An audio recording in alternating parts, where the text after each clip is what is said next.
எனக்கு இவர் மேல எனக்கு கவனம் வந்ததுக்கு ஒரே ஒரு காரணம் தான்.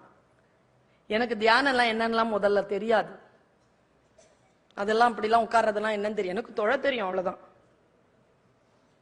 அப்படி தொழுதால் நான் இறைவனை தியானத்தோடு தொழ தெரியும், எனக்கு அவ்வளவுதான். எந்த நினைவும் இல்லாமல் பேராற்றலை எண்ணிக்கொண்டு எந்த மந்திர உச்சாரணம் இல்லாமல் அமைதியாக உட்கார்றதுல எனக்கு பயிற்சி இல்லை. அவர் சொன்னாருங்க எது தியானம்னு. ஏன் தெரியுமா? அவரை இன்றைக்கு இந்த உலகமே கொண்டாடி கொண்டிருக்கிறது. எந்த மதம் இல்ல. நான் எந்த மதம்? நான் ஏன் வந்து வேதாத்திரிய பேசிட்டு இருக்கேன்? எங்க வீட்லயோ எங்க ஊர்லயோ என் சமூகத்திலயோ யாரும் என்ன ஒன்னும் சொல்ல மாட்டாங்க இவரை பத்தி பேசினா. ஏன்? என்ன காரணம்? அவருடைய நோக்கம் இருக்கு இல்லையா? அது எந்தெந்த மதங்கள் சொல்லுகின்ற உன்னத நோக்கமோ அந்த நோக்கங்களுக்கெல்லாம் பெரிய நோக்கமாகத்தான் இவருடைய நோக்கம் இருந்திருக்கிறது. நாம் பார்க்கக்கூடிய அத்தனை பேரிடத்திலும் தான் அந்த அருட்பெரும் ஜோதியின், அந்த அருட்பெரும் கருணையின், அந்த பேராற்றலினுடைய துளி இருக்கிறது.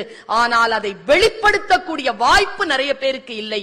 அந்த வாய்ப்பை வெளிப்படுத்தக்கூடிய களம் தான் இத்தகைய பயிற்சி களம் என்று நான் கருதுகிறேன்.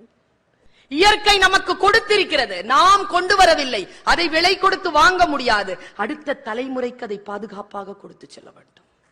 வேதாத்திரி சொல்லுகிறார், அன்பாக இருப்பது புத்திசாலித்தனம்.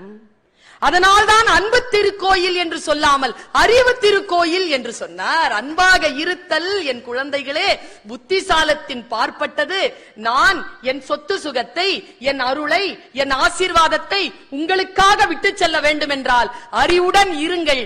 அறிவுடன் இருப்பது என்பது அன்பாக இருத்தலுக்கான அடிப்படை என்று நமக்கு சொல்லி சென்ற இந்த பெரியவருடைய பெயரால் நான் சொல்லுகிறேன்.